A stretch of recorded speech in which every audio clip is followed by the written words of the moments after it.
Donc je donne tout de suite la parole à la salle. Essayez d'être bref dans vos questions. On va prendre l'ensemble des questions et on se retournera vers les panélistes. Alors, monsieur. Oui, c'est deux réflexions très rapides concernant le problème de l'eau.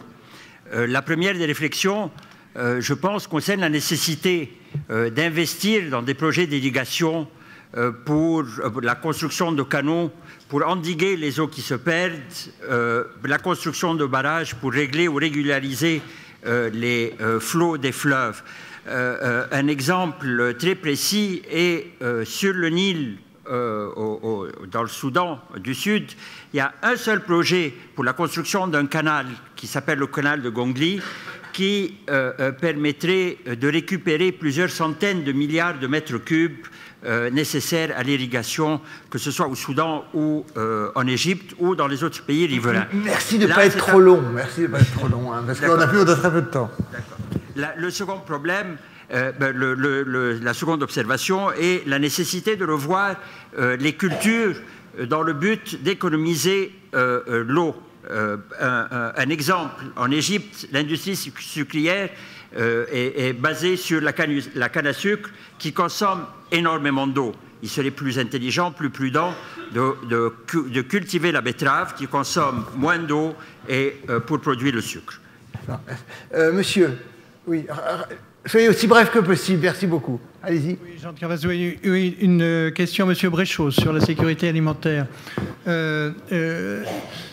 Bien entendu, je suis un farouche partisan de la sécurité alimentaire, mais je vois aussi beaucoup ses dangers. C'est-à-dire que j'ai peur que nos contemporains, je parle là des pays riches, passent à table comme ils rentrent dans une pharmacie.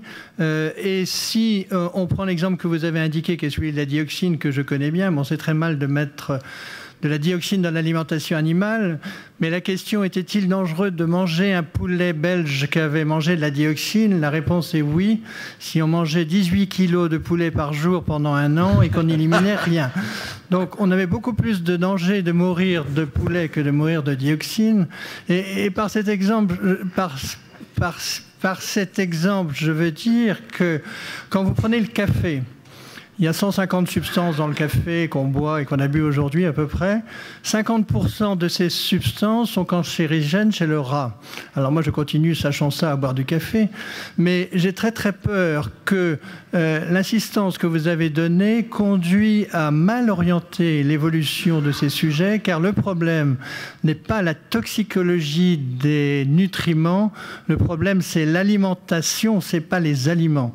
Et je suis très inquiet de l'évolution que vous soulignez comme étant un avenir. Je crois que c'est une évolution très inquiétante et c'est d'ailleurs la raison pour laquelle moi je suis contre le fait de taxer quoi que ce soit, y compris les barres au chocolat faits avec des graisses saturées. Je crois qu'il ne faut pas dire qu'il y a de mauvais aliments, il y a de mauvaise alimentation. Alors, attendez, je peux pas. On a très très peu de temps. Hein.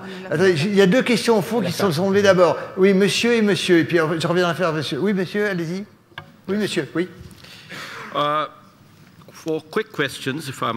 4 questions, si vous me le permettez. Alors, à Copenhague, est-ce qu'il faut évaluer les coûts d'ajustement et non seulement les coûts de réduction? Et y a-t-il eu des évaluations qui ont été réalisées de ces coûts? Ça, c'est la première question. Deuxième question. La dette rurale, c'est la cause de nombreux suicides chez les éleveurs qui ont besoin d'investissements pour acheter des semences et d'autres équipements. Et ils ont beaucoup de difficultés à rembourser ces prêts. Là, une question des filets de sécurité. Par ailleurs, les dépenses des fonds multilatéraux sur la désalinisation de l'eau, ça c'est un projet qui est très important, certainement d'ici 2030, c'est un projet qui sera d'actualité. Par ailleurs, y a-t-il une relation entre la croissance des cancers ou d'autres maladies suite à l'utilisation de pesticides ou de fongicides? Est-ce que vous auriez des recommandations à faire aux sociétés qui fabriquent ces produits? Monsieur, allez-y, oui, monsieur. Oui, monsieur. Non, je ne peux plus prendre...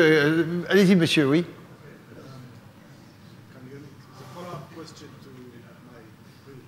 On vous écoute, hein? Bon.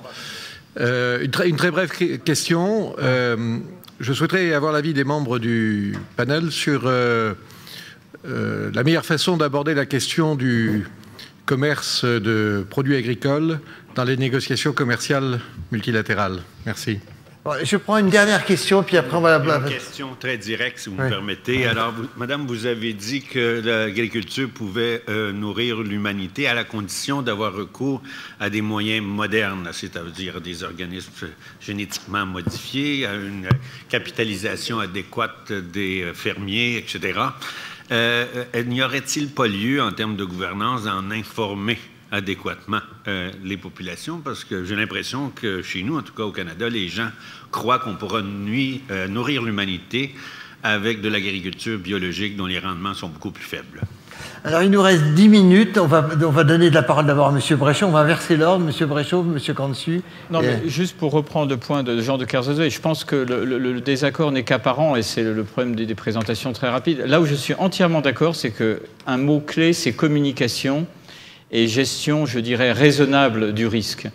En fait, ce que j'ai voulu dire pour cette partie, j'ai surtout beaucoup insisté sur la partie infectieux, en fait, mais sur la partie toxicologie, c'est que je crois que nous devons avoir, justement pour les arguments que vous avez donnés, une toxicologie qui soit une vraie toxicologie, qui ne se contente pas effectivement d'aller dire dans ces aliments, il y a des traces de quelque chose qui, quand on en donne des kilos chez le rat, finit par lui donner une tumeur, ce qui est un degré d'information assez limité en termes de santé publique, mais intégrer, et c'est ça le mot, d'une façon interdisciplinaire, des informations expérimentales, des informations de santé publique.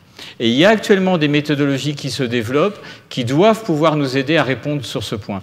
Donc je crois qu'on est d'accord sur le fond, hein.